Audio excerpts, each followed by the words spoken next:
Hey y'all, so God is leading me to come on today and speak on something um, regarding the the process that you go through once you surrender your life and make the decision to surrender yourself to God.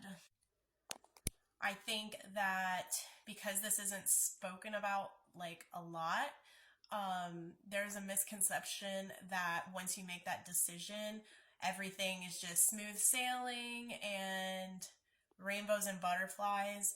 And from my experience and through watching other people's experiences, that is not the case. Although you do eventually get to a place of peace, a place of smooth sailing, a place of restoration and healing and all of the things, you have to go through a process. And that is a refining and pruning process and molding process that God will take you through. And it can be rough, especially when the enemy gets word that you have made the decision to no longer allow him to have access to your life, control over certain things in your life. He is going to try everything he can to stop you from growing and stop you from moving closer to God. And he also does not want you to find your purpose.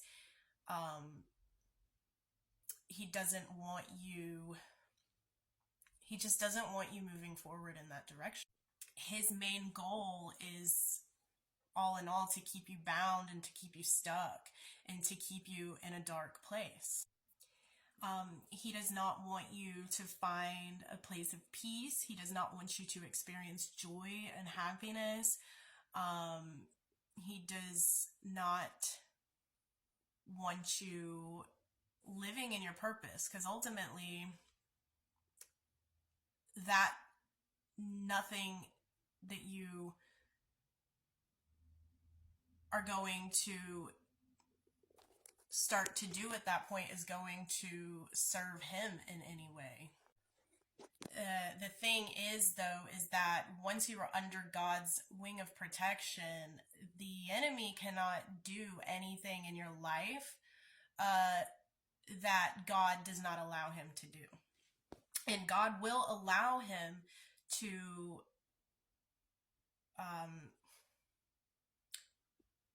do certain things in your life. But everything that God allows, everything that God does is for purpose. And although it might not make sense when you're going through it, once you make it through to the other side, it will make sense to you as to why you had to go through certain things. And God will put you in situations that will be healing for you, that will lead to deliverance, that will lead to healing, that will teach you things that you needed to be taught for later use or for later purpose. So like, for example, when I prayed before I was like as close to God as I am now, when I prayed for patience, in my mind, I thought that he was just gonna give me patience. Like I was gonna go to bed and wake up, boom, I'm gonna have patience. That's not how God works. I learned that. He's gonna put you in situations that are going to teach you patience, teach you how to have patience.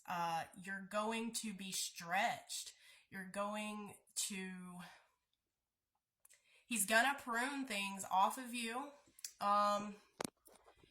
And he's going to refine you and prune things off of you and out of you that no longer serve him, that no longer serve you or your life. And it can be rough. And if you know Job in the Bible, you know that he was stripped of everything. And although he was not doing anything that seemed to be deserving of the things that was happening to him, it happened, and it happened for greater purpose. And that is essentially what going through this process is. I called it my Job season.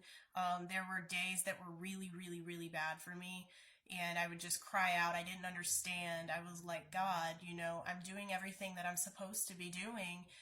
What am I doing wrong that these things are happening to me? But now looking back, I understand why those things had to happen. All of the things that I went through helped teach me things that I needed to be taught. They healed me in areas that needed to be healed. I experienced rejection, for example, that helped heal areas of rejection. It helped heal areas of codependency. I've learned self-love. I've learned self-worth. Everything that you go through, what I'm trying to say is that everything that you go through is going to serve for a greater purpose in the end. And you do have to go through these things. So through your persistency, through your faith, through your obedience, you will come out, and it's all worth it. And on the days that you're feeling the weakest, on the days that you're hurting the most, on the days that you're just going through it, God will give you the strength to get through it, and better days are ahead, always. And just know that when you are experiencing the worst of the worst,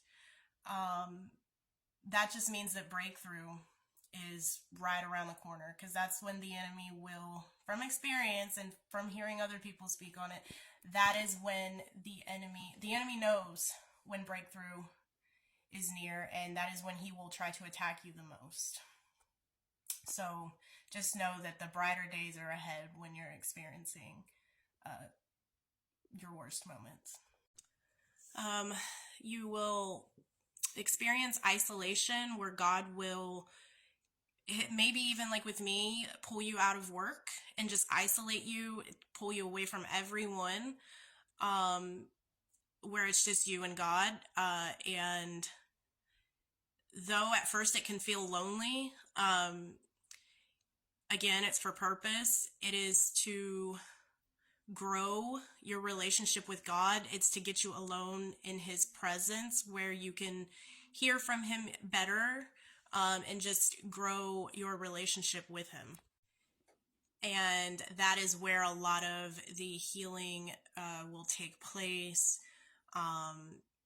You'll grow in wisdom, and you'll just get to experience God in levels that you didn't know existed. A lot of people put God in a box, and you can't do that. And through growing your relationship with him, you'll start to realize he has personality. You'll just learn so much about him that you didn't know before. A couple of scriptures that he gave me to go with this are Job 8:7, that says, "Though thy beginning was small, yet thy latter end should greatly increase." Another translation of that is, "The place you begin will seem unimportant because your future will be so successful." So again, like going through some of the things you may be going through or will be going through, it might not make sense to you when you're going through it, but it's all for your greater good and for a greater purpose in the end. And then he also gave me Matthew chapter 4 verse 16, that says, "The people who sat in darkness saw a great light. To those who sat in the region and shadow of death, to them light has dawned." So again, there is light at the end of the tunnel. So I hope that this has encouraged someone or helped someone in some way, and I will be back whenever the Lord leads.